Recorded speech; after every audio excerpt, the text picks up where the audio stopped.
This is a Wild Game Production podcast.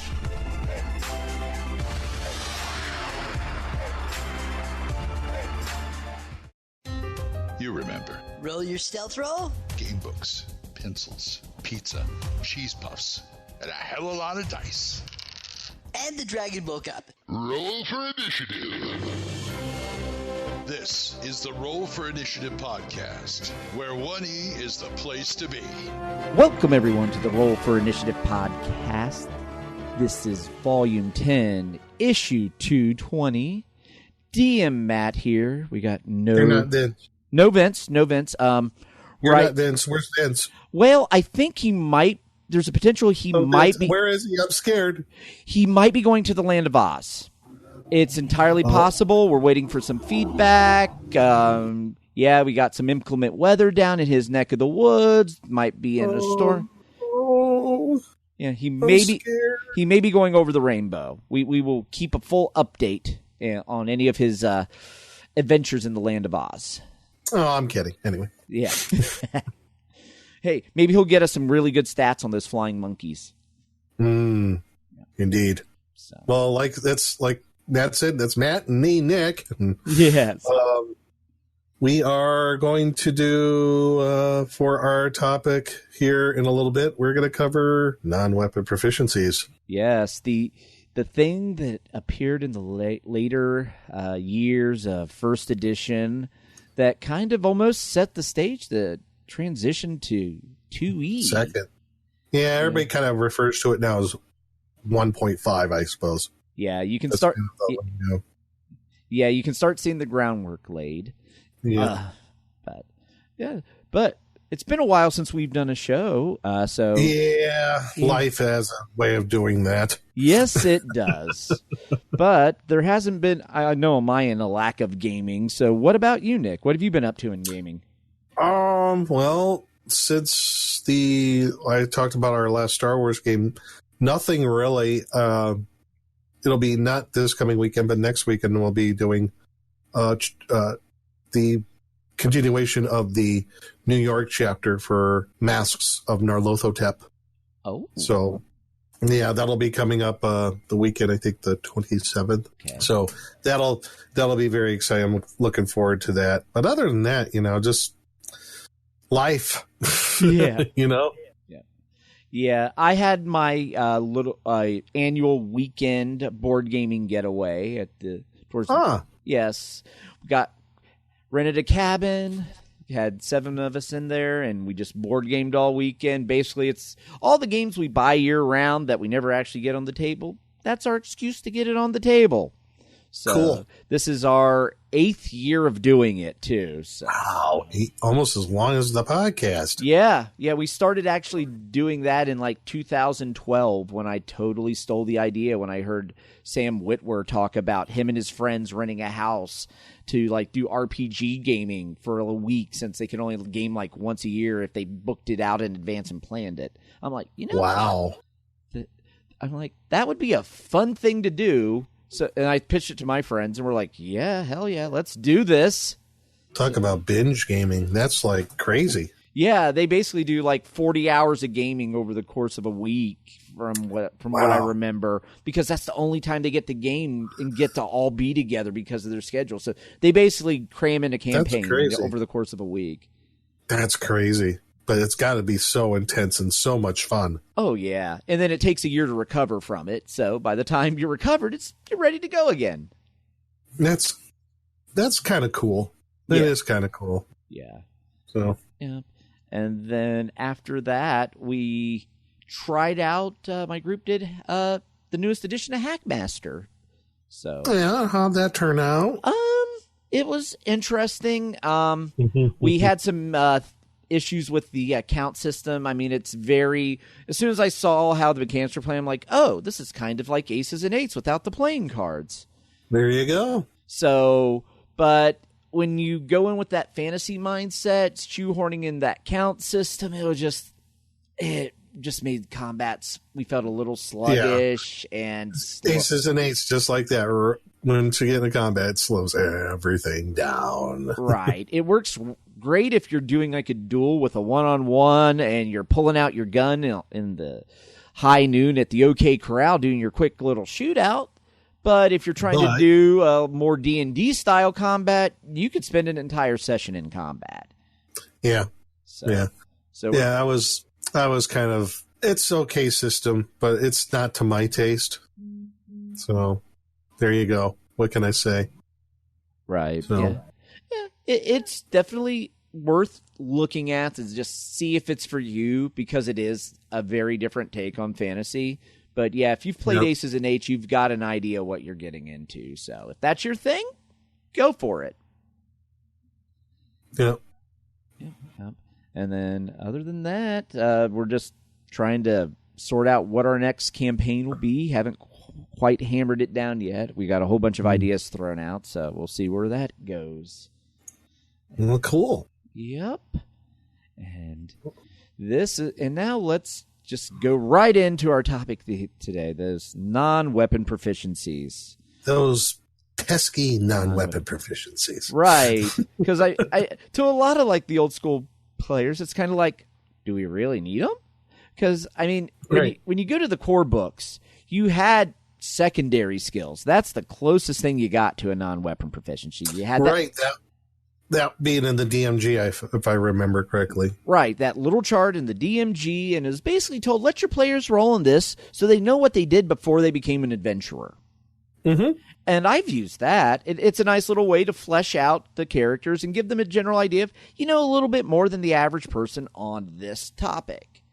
And right. You had a profession before you went out and became an adventurer. And I mean, and I think there was just a little blurb below it, a little paragraph on as a DM, how to adjudicate all that. I mean, right. It was very light and loose and just kind of there. It almost doesn't fit in with much of anything else.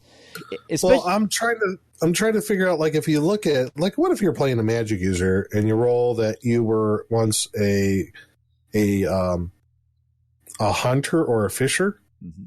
Does that make sense for a background for a magic user? Yeah, I think it could. Okay, your father was a fisherman. You were like getting sucked into the family business, but it just wasn't for you. So you snuck off to school and read your books when your parents hated you for it because you did your reading and writing instead of your fishing. Boom. Oh, okay. So I always spin those into part of your backstory as to make sure to incorporate it as to why you are what you are now. Like when I guess that could work that way. Like when I ran my Ravenloft game, we had a bunch. Some of the dwarves actually rolled. They were like miners, so it was like they grew tired of being covered in soot, and slaving away in the mines, and wanted something better. Went out to the big city and looking for fame and fortune. Boom, backstory fits it in. There you go. Huh. Yeah, and I guess I could see, no matter who you are, you could probably figure out something that fits with any particular character class there as far as a secondary skill. You can really just going to have to elaborate it on a little more.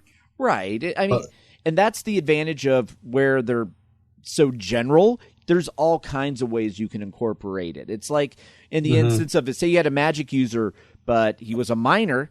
Maybe he wasn't actually in the mines with the pickaxe, but he was the one that helped actually lay out the structure of the mines, like the supports and everything. Like he was an engineer of some sort. Yeah. So, I mean, there's ways to incorporate that, and I think that's part of, if you use non-weapon proficiencies, use them to flesh out your character and give your character more personality as opposed to just min-max them. Right. It's like your character should have these skills for a reason, not just because they're going to help you game better. So I guess we could say maybe that the secondary skills was like the impetus of the beginnings of maybe what we could see later on, which become non-weapon proficiencies in the game. Yeah, because and as you go on to other editions, they had both. They had the non-weapon proficiencies and secondary. And weapon proficiencies and non-weapon. Yeah. And as far as I know, like as far as tracking all the history of like how they eventually were introduced in the first edition, it was actually, might be some surprise to some people, it was Oriental Adventures that you officially got to see. As far as I could tell, non-weapon proficiencies were incorporated into the actual rules. Yeah. Granted, it was Oriental Adventures, which came out in '85, and this was still kind of on the twilight. This was on the twilight years of first edition, right? Because it wasn't really until I would say like maybe a year later that they really started. You could kind of tell there's another new edition coming. But I mean, in this case though, they had a chart for each character class in Oriental Adventures of what proficiencies they could get for, like, artisan, barbarian proficiencies, court, and common proficiencies. And I guess for all the character classes, they could pick them and how many slots it requires and what the base chance score is. Right. And you could go into all the rules and how they work. And I don't think they weren't very strict, I guess, rules wise. I mean, I think as a DM, you can be kind of loosey goosey with them. Yeah. I mean, I don't remember. I'm trying to think of when this book came out, and we were, everybody was all excited because it has Gary Gygax's name on it. But then we find out later on as we grew up that, he really wasn't very involved with it. Right. It was more about to get money for TSR at the time, but that's a whole other story. Yeah. And then with the Oriental Adventures too, I think having those proficiencies help. Makes sense. Yeah. Yeah, they make sense. Yeah, they make sense because think also from a Western worldview, we're not going to know what the skill set would be of an average person in that type of setting. It's I would say just due to cultural knowledge, having those in there help you have an idea of how that culture is set up. Right. Because a lot of you're getting things in like calligraphy and then I'm drawing a blank on the exact skill, but the one where it comes to the bonsai, that was sculpting the bonsai and there's a lot of skills that you would not see in your typical medieval-ish Western fantasy. So I think some of that is even just this is how what's going on in the world, and having that kind of this is what the commoners do when it comes to your calligraphy with your artisanship. You got the court proficiency.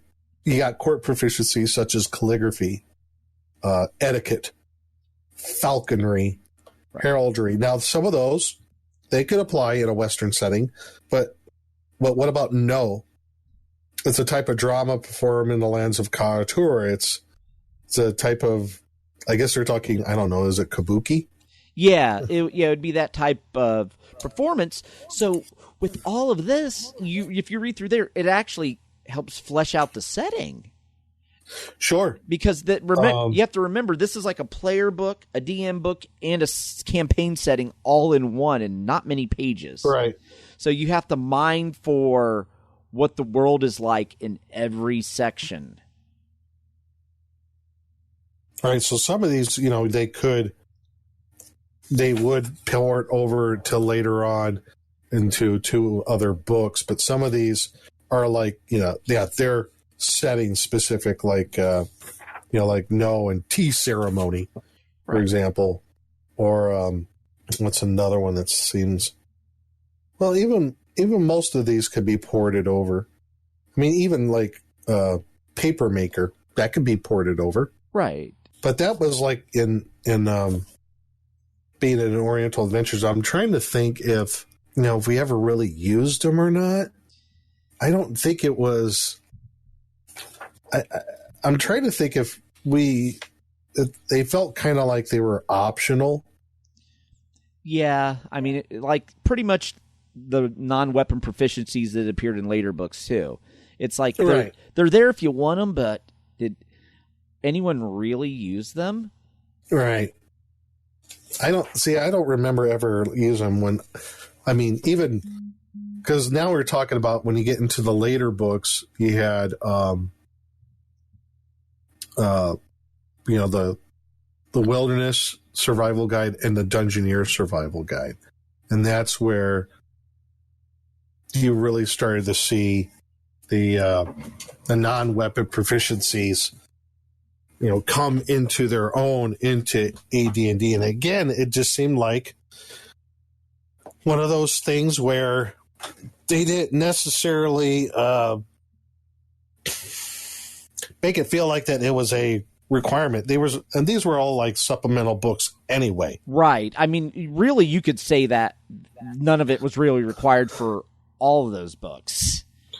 Right. I mean, you could go to our old episodes on both of those books and be like, there's some interesting space they are exploring, but is it really adding anything? Any depth? Right, without adding exponential bookkeeping.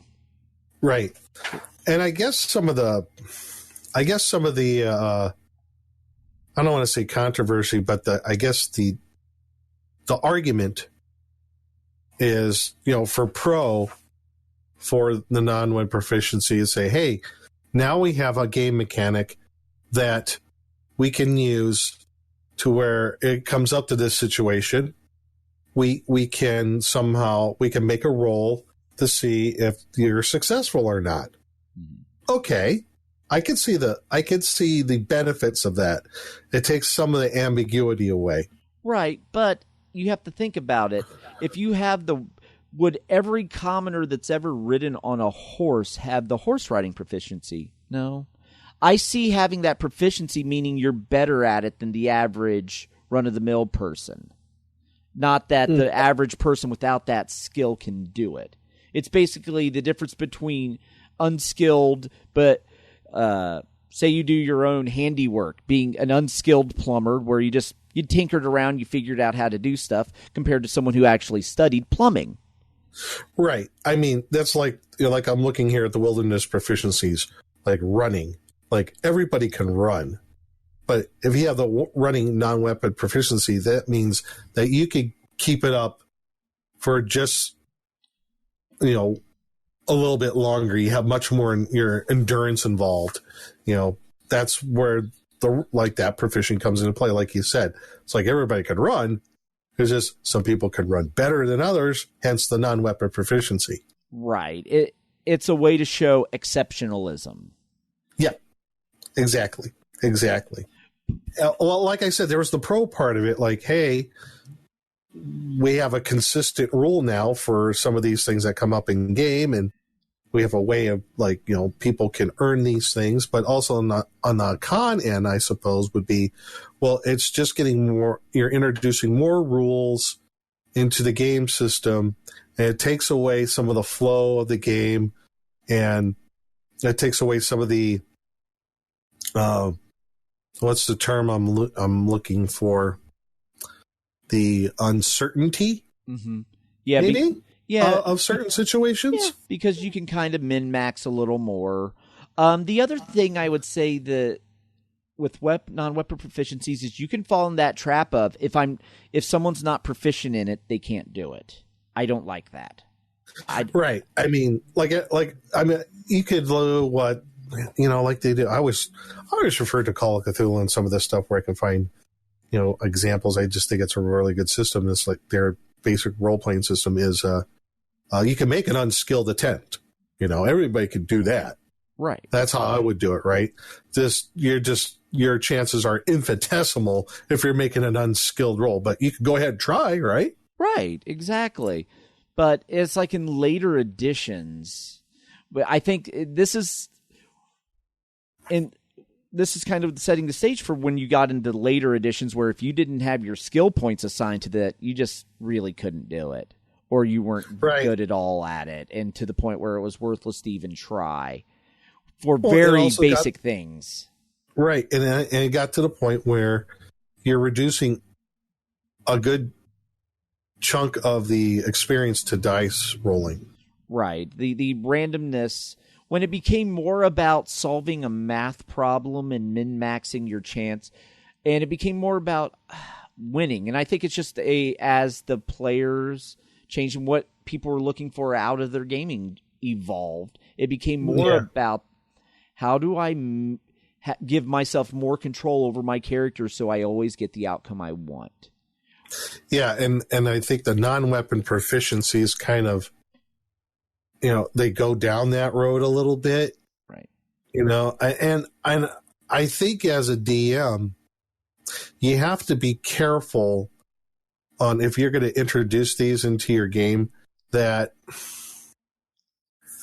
you don't want to have everything reduced to a die roll, I think, or, to the roll of the dice. I mean, there has to be some sort of, it is an RPG. It is a role-playing game. Mm-hmm. So you would hope that there's going to still be some role-playing involved. Right. And in some way or another. Yeah, for some of the skill checks where you could be like, oh, I'll just have my character roll a die to see if I succeed or fail. I would also let them bypass that die roll if they come up with something really creative, even if they're untrained. Give them a bonus. Or give them a bonus or something like that. However the DM wants to do it. Right. I wouldn't make the die roll of the proficiency check the live and die. Right. It should just be... Non-weapon proficiencies should be a tool to enhance the game. It shouldn't be a tool to avoid adversity on the player's end. It shouldn't be a crutch on the DMs for adjudicating things or rolling things. Right. Or coming up with scenarios. Just like, oh, you got the skill, whatever. No. Well, maybe it instead of like success failure, maybe it, unless it's a critical failure, let's put it that way. Right. Maybe it determine some certain degree of success. Right. Yeah.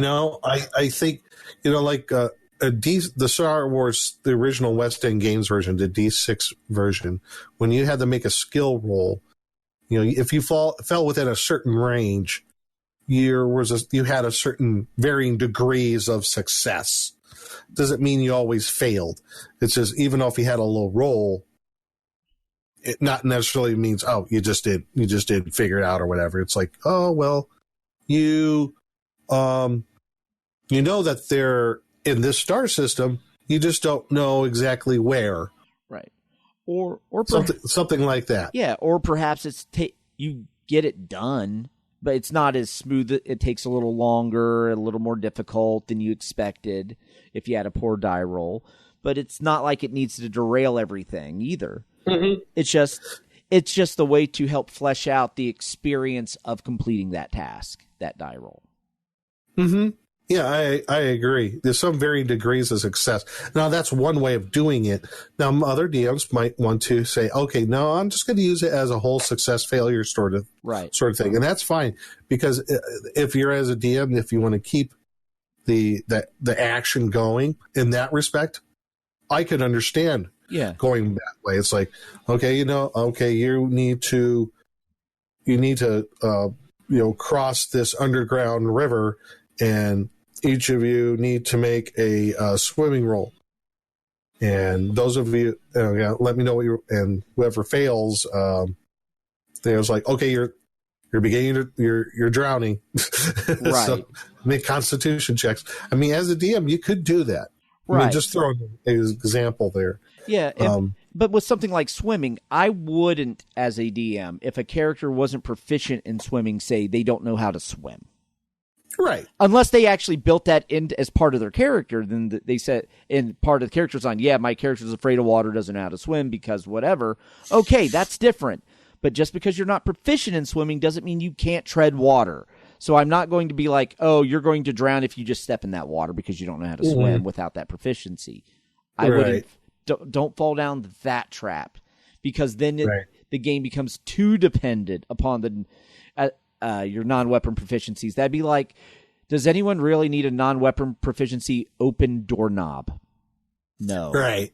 No. And then it gets just so detailed. It's like, no, that makes no sense. Right. There is a game system that's almost like that. I'm trying to remember what it is. I know Palladium has about 5,000 different skills. For every, is it Palladium? They do. They have like different skills for everything. Yeah, you actually get like skill checks to read and write your native tongue. Yeah, and it's like at 98% proficiency. But yeah, they have a lot of skills. it makes character creation interesting. You could really craft interesting characters, but it's also time consuming as well. Right. Yeah, I have a copy of Palladium's here somewhere. Oh, there it is. I think I bought a copy just to say I had one. Yeah. I got a lot of my Palladium stuff when every year they do their big Christmas sale where you can get like $100 worth of stuff for $50 and all the writers will autograph all the books. Mm-hmm. So it's like, oh, wow. Yeah. So I'll do that and I'll get like 6-7 books for like $60 shipped, all autographed. Right. And I think now that I'm thinking about it, it's funny that you mentioned Palladium, because Palladium, I think this kind of fits in the conversation because we're talking about skills. Palladium has that in the system where it's basically, Palladium RPG is really a heavily house-ruled version of AD&D when it came out, or D&D. Right, and because it came out in the early 80s prior to, it was like 81, 83, somewhere in that ballpark. Yeah. And I mean, yeah, it was heavily house ruled, but it also added a lot of skill checks. Were very the first edition of Palladium RPG came out in 83, and I got the one that came out in 1998, the 8th printing of the revised edition rules. Yeah, and most of the revisions, there's nothing super drastic. It's more they clean up some of the rules, they tweak a little thing here or there, adjust things. Right. Change what's mental illness. Yeah. Well, I mean, the Palladium system is a system where it's kind of a hybrid system between having a class level system, but you also have skills available for that system as well. It's kind of like if AD&D and Call of Cthulhu had a love child in a way. Right. There's another system that was like that too. I'm trying to remember what the hell it was called. Because I remember playing it in the early 80s as well. It was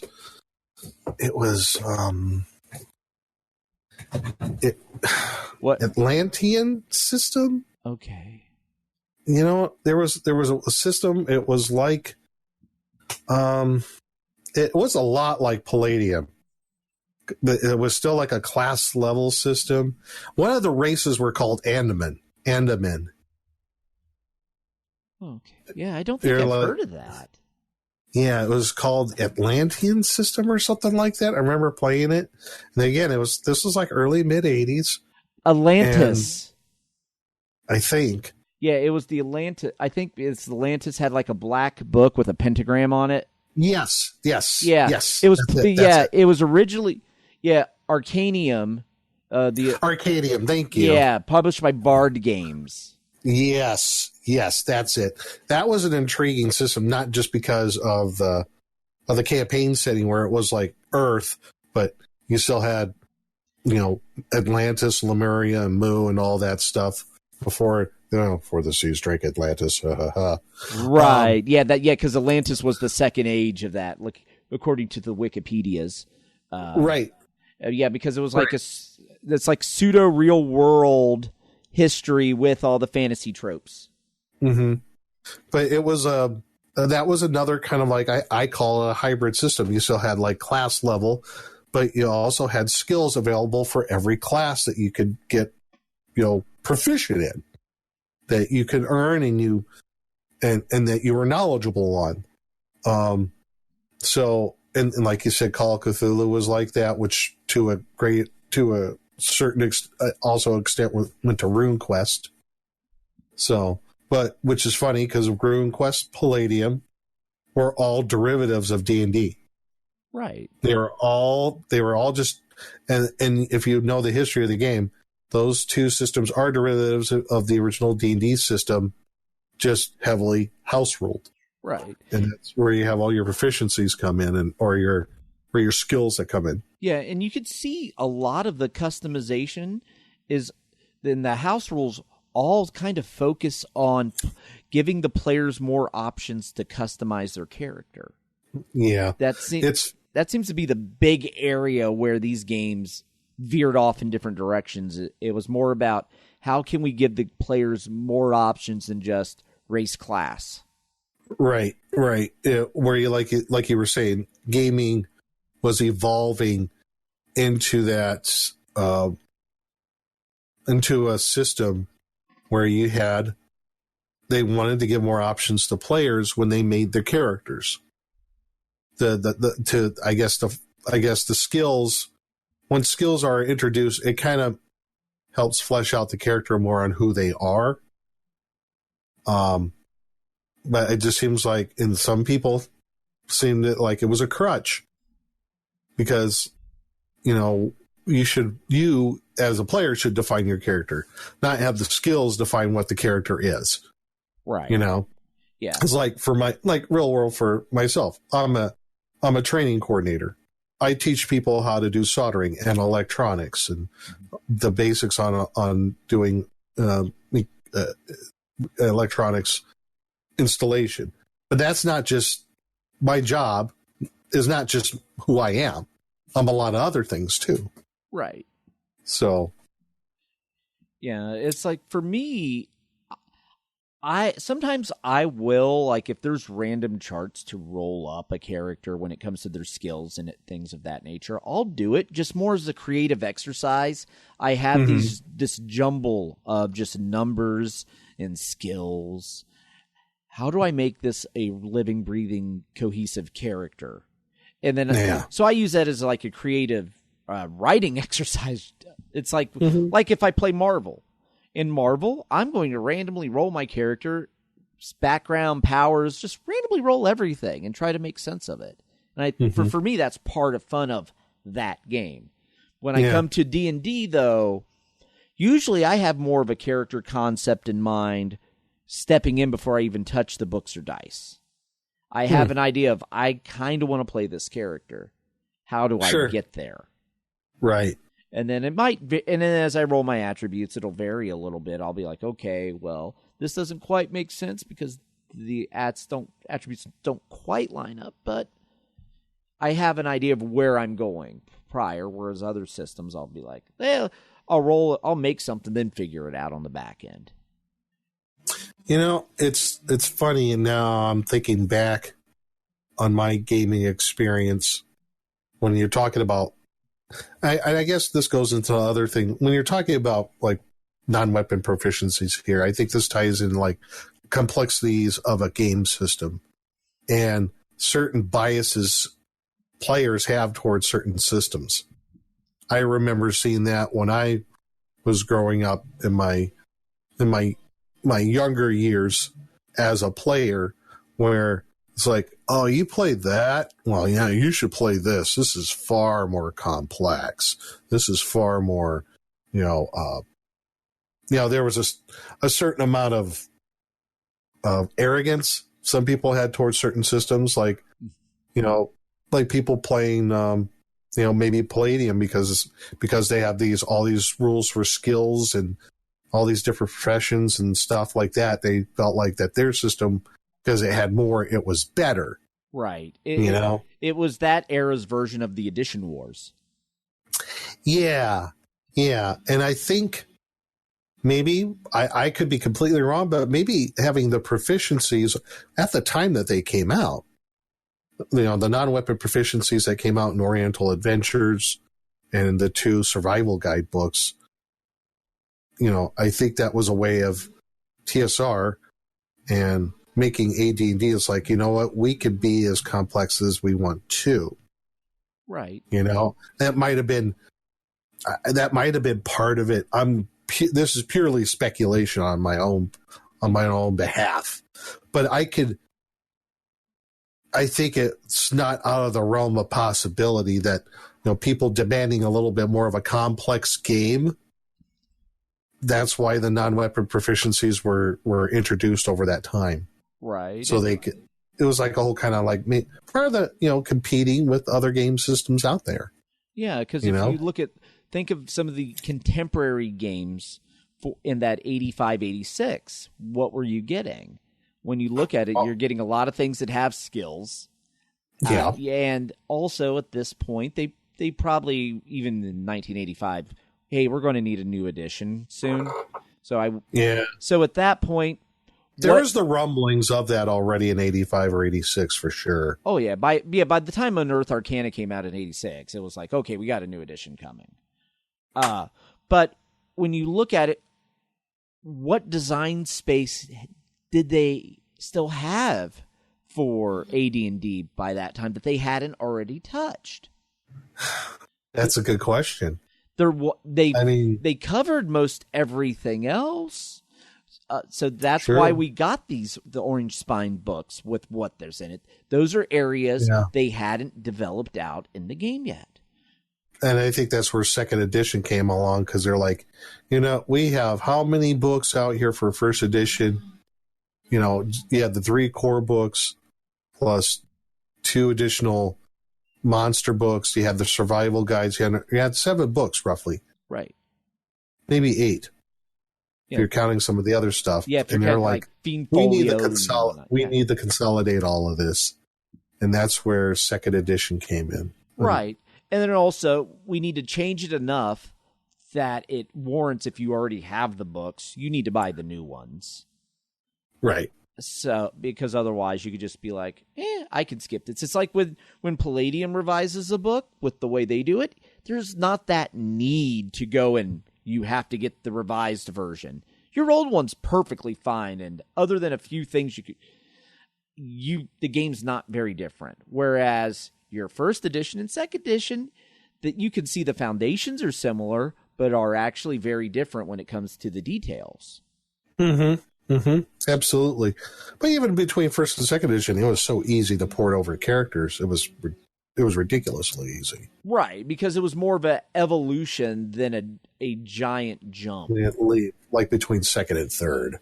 Right. Where you had a whole separate, 22, 24-page booklet to convert your characters. And that's a whole other thing I don't even want to talk about.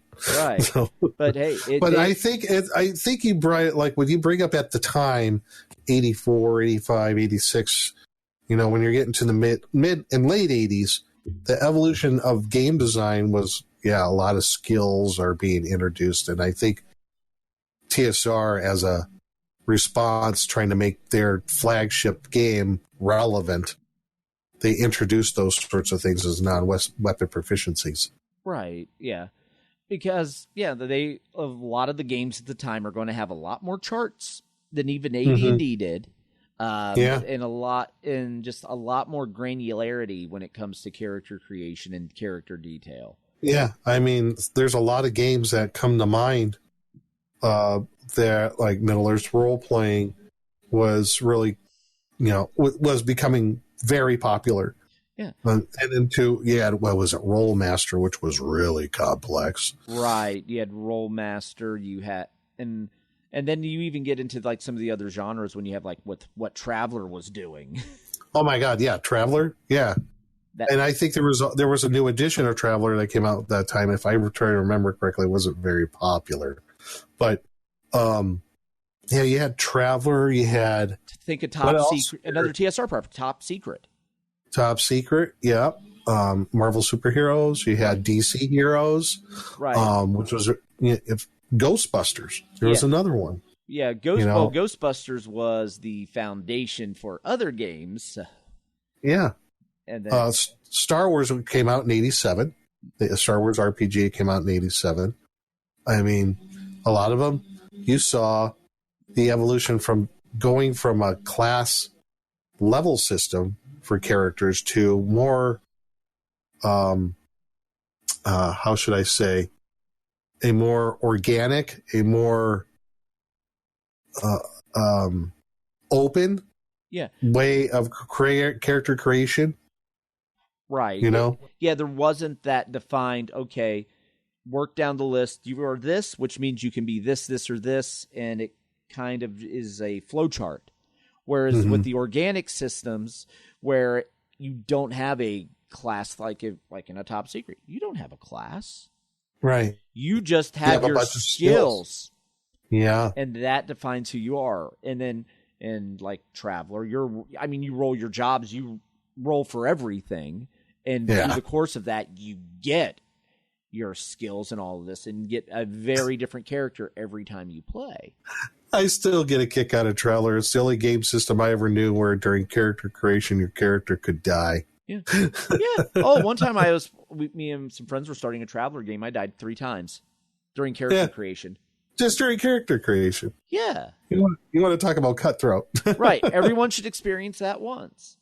Yeah, absolutely. Yeah. But it's like the non-weapon proficiencies is just, I think, as much a reflection of the times and what was going on in gaming than anything else.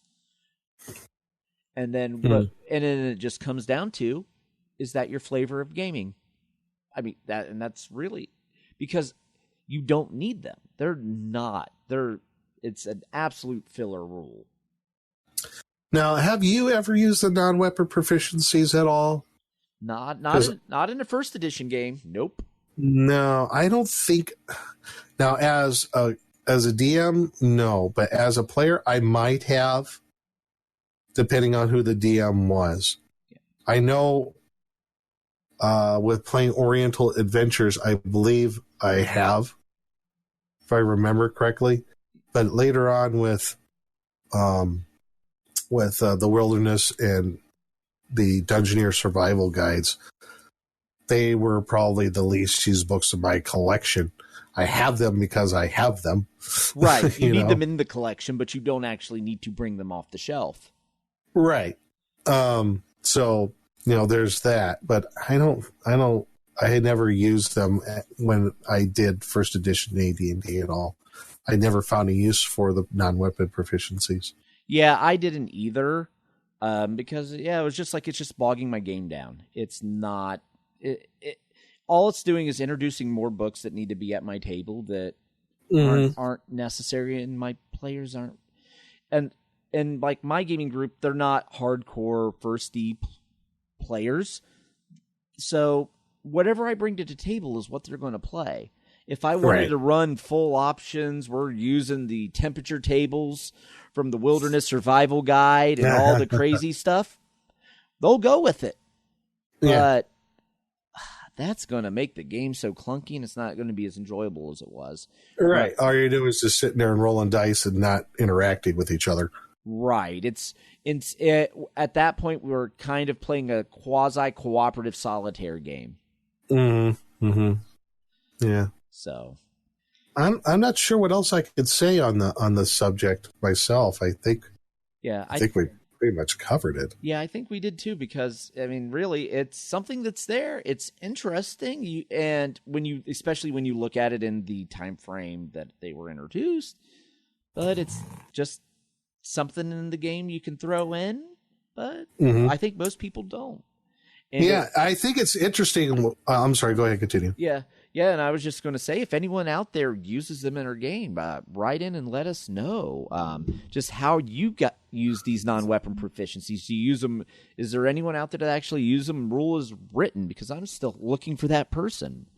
Yeah, me too. I think putting it in the context of the time when those books came out, how you can see TSR AD&D was trying to compete with other systems that had something similar.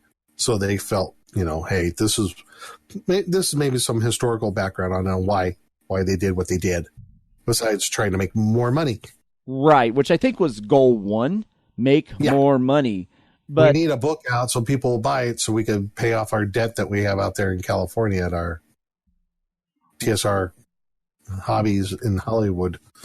Right, yeah, because that cartoon money wasn't paying all the bills. No, it was not. Yeah, so, write in, let us know, rfistaff@gmail.com. And then we also have our hotline. And the hotline? Yes, the hotline. Who's staffing it now? Because it's been a while since we've had some. We've got some. What were they? Oh, we don't have kobolds anymore. No, we had some budget cuts, and we. Yeah, it's been so long. Vince is the one in charge of the call center, people. And now they're undead. Oh, skeleton kobolds. Okay, got it. So yes, skeleton and zombie kobolds. Yeah, they're makes it easier. Yeah, they don't actually say anything when you answer. They just transcribe what you say. It's perfect. Yeah, it's great. Far cheaper. Saves us on all the break room concessions. And we don't have to feed them.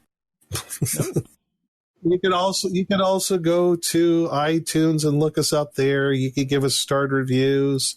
Yeah. And you can go to our website. Yep. Our website, rfipodcast.com. Or you can go to Facebook and reach us there.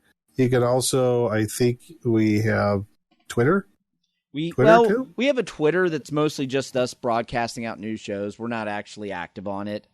Okay. We have our individual Twitters. I have mine. I don't tweet. Yes, you're one of those people. You're Tweeting's cool for the birds. I've got a tweeter. Mostly it's wrestling related stuff. I don't care. Let's keep it clean. Yeah. What? Yeah. You can find me at DEGENX on Twitter or Vince at the Evil DM. So yeah, that's how you can get a hold of us. Write us, let us know what you think about these weapon proficiencies, or if you have show ideas or anything else, or if you just feel like writing long tomes. Just say hey. Hey, yeah, just say hi. Send us your manifestos. We're all good. Whatever you got. Sure. So I guess with that note, we'll sign off and just keep it original, keep it old school, and good night to everybody. Good night, everyone.